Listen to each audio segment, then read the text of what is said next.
So this is a picture of a motor unit right here. So right here, this is like a cross section of your spine, your spinal cord, right? So if you were to kind of cut it in half and look down, and these are the different, but it's color coded by the motor unit. So this one has 3 muscle fibers, right? Right here. So 3 muscle fibers that's connected to this whole thing is a motor unit, right? And these little wires here, that's the motor neuron. Okay.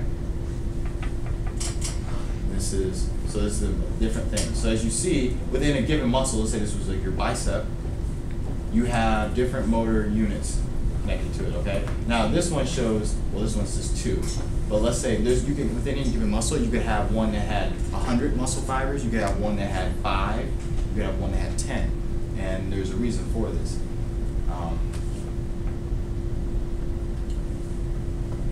So when it comes to contractions, the smaller the motor unit, the lower the threshold. This means that the force generated by a muscle is determined by the number of motor units that are involved. Okay, and as it gets more. As it gets more motor units that get involved in this, it's called recruitment process. So this is useful because it allows us to move our muscles in varying levels of power. Does everybody understand what that kind of means? Does that mean like when you lift weights, it gives you more muscle units? It builds more. So not quite. So what this is, it's kind of phrased kind of not clearly. So let me explain. So basically, you guys understand that if you have a motor unit that had a smaller motor unit, right, that's going to have, let's say, 5 muscle fibers, what do you think the strength of that motor unit is going to be? Relatively, when you compare it to one that had 100? Less. Good. It's going to be weaker, okay? What do you think there's any benefit to having a weaker motor unit, a smaller motor unit? Yeah. What do you think that benefit might be? If you have something delicate versus something like if you're holding a baby versus like fighting somebody. Okay. No, that's good. No, you're right. You're on the right path. You don't need to be Superman with everything you do. If you're eating some cereal, you don't want to hit yourself in the face every single time. You just want to put it up in your mouth. Right. Or if you have a pair of tweezers and you want to pick a splinter out of your finger, you don't need a death grip on your finger. But there's times where you need, to pick up a big heavy box. So the reason why your body does this process called recruitment is because it is based on threshold. So if you need more, then more would be recruited. Okay. So it starts out like something light, like this. Only a few things are going to be activated. But if I pick up this table, I'm using more, okay? So the larger, I gave it a larger stimulus, so more larger motor units are going to be activated. Where do you think in your body you're going to find small motor units? And your toes. Okay. And granted, you're going to have, there's going to be a mix of these motor units within each muscle group, but like, think of like maybe an organ or like some area in your body where you're going to need just fine movements. Your eyes. It's possible. Yeah. Good. Good. Eyes as well.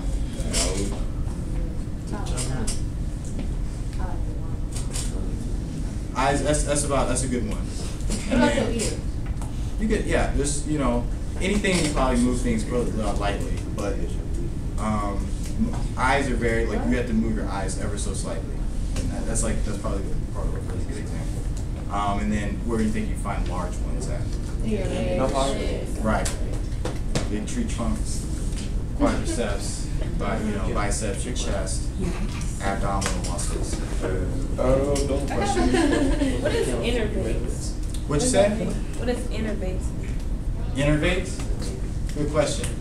Where do you see that? Or I just said. I was looking at my notes. Okay, innervates is just process of don't want to say the same word over again. It's when a nerve, like it's innervates, but it's you think of it as plugging into a muscle fiber, you say. So if that means like something has a nerve attached to it, innervates. You know, it has some type of neural source to it. Okay. So does everyone kind of understand? Motor units, is that small and large? Okay. So we want to revisit reflexes now. And kind of look at it at a little deeper level, okay?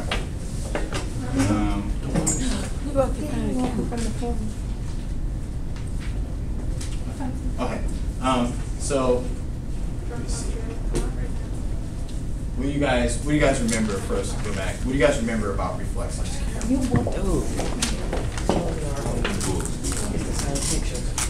Huh? Okay. No, that's good. So it's you said that you can control them, but you can't at times. So that's good. What else do you remember about reflexes? What? They can be slow.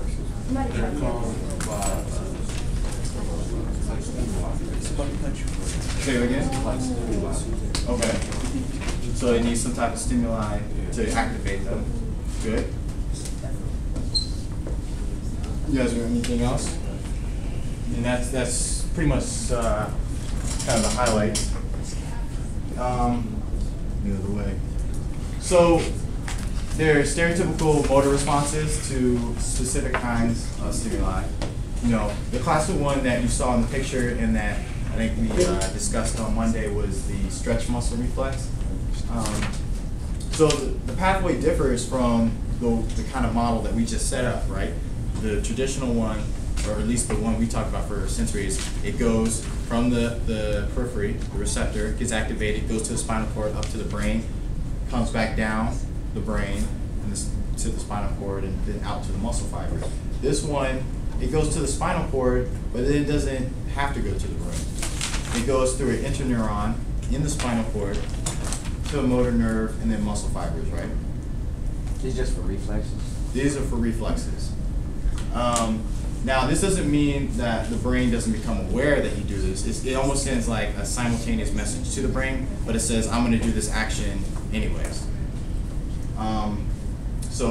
What the benefit of this is that spinal cord reflexes, the fact that they bypass the brain, is that they allow for even faster responses to stimuli.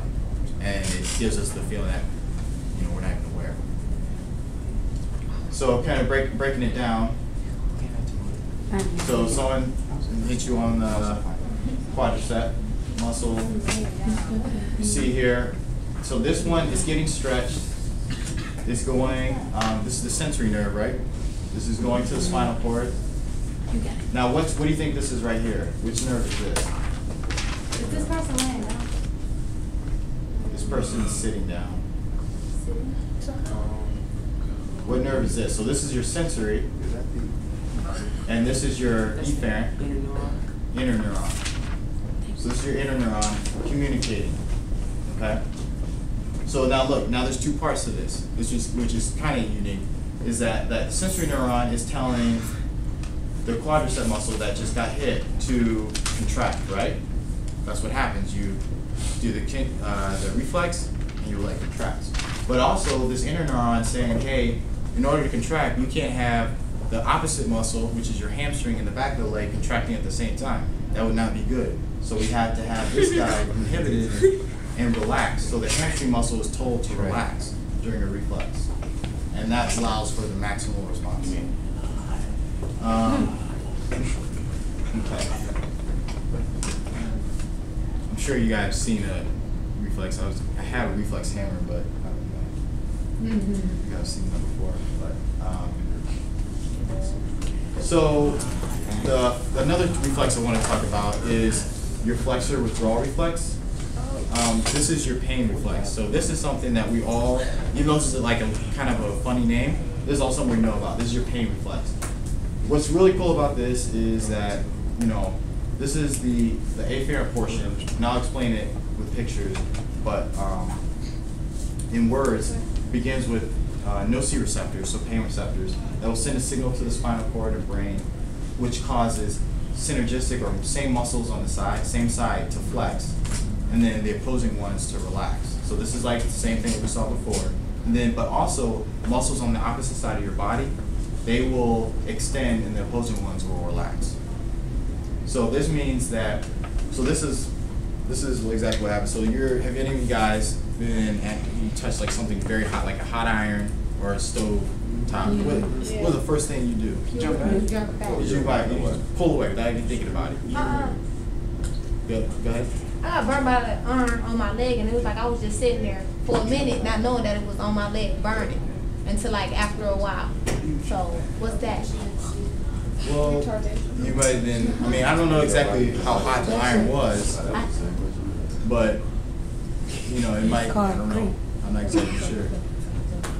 But maybe you weren't aware, you may have been too distracted with something else. I don't know. I was putting clothes away. I'm not sure. But typically, most of the times, if you come into contact with something that's very, very hot, or something extreme, very, very hot, or if you step in the pool, put your toes in there, and it's like, ooh. First thing you do, and without you realize it, it's not like when you touch something hot, you don't just do this. You do kind of a movement like that, and your body moves in such a way that it's going to maintain its balance, right? So this is kind of demonstrated here.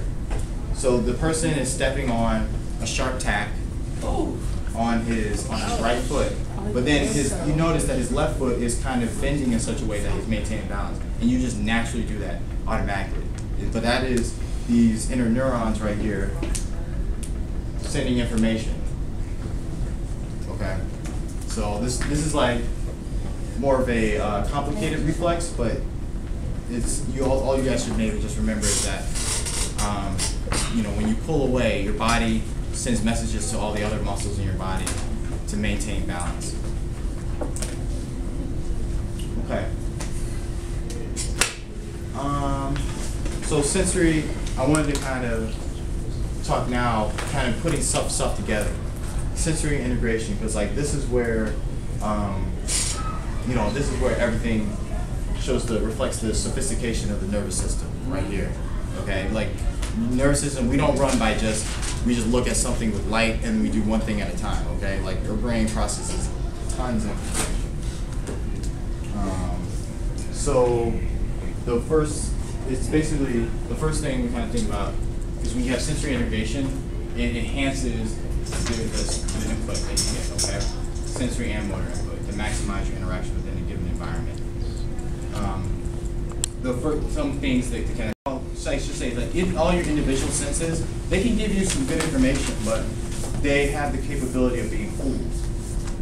What I mean by that is, take for instance, you close your eyes, and you hear, you know, your favorite, or you hear someone with a familiar voice talking, right? And you say your favorite, let's say, music artist, you hear them sing it, and it's at a certain volume, and you're like, oh, they sound like they're, you know, like down the hallway, right? They sound like they're down the hallway. This is with your eyes closed, but you open your eyes and then you look and you see it's you have a radio standing right there in the room, but the sound is just turned down. Okay, so what I'm trying to say by that is that with the hearing, your hearing can be fooled by different things. You know, someone can adjust the sound to different things, and it's not necessarily accurate on the location.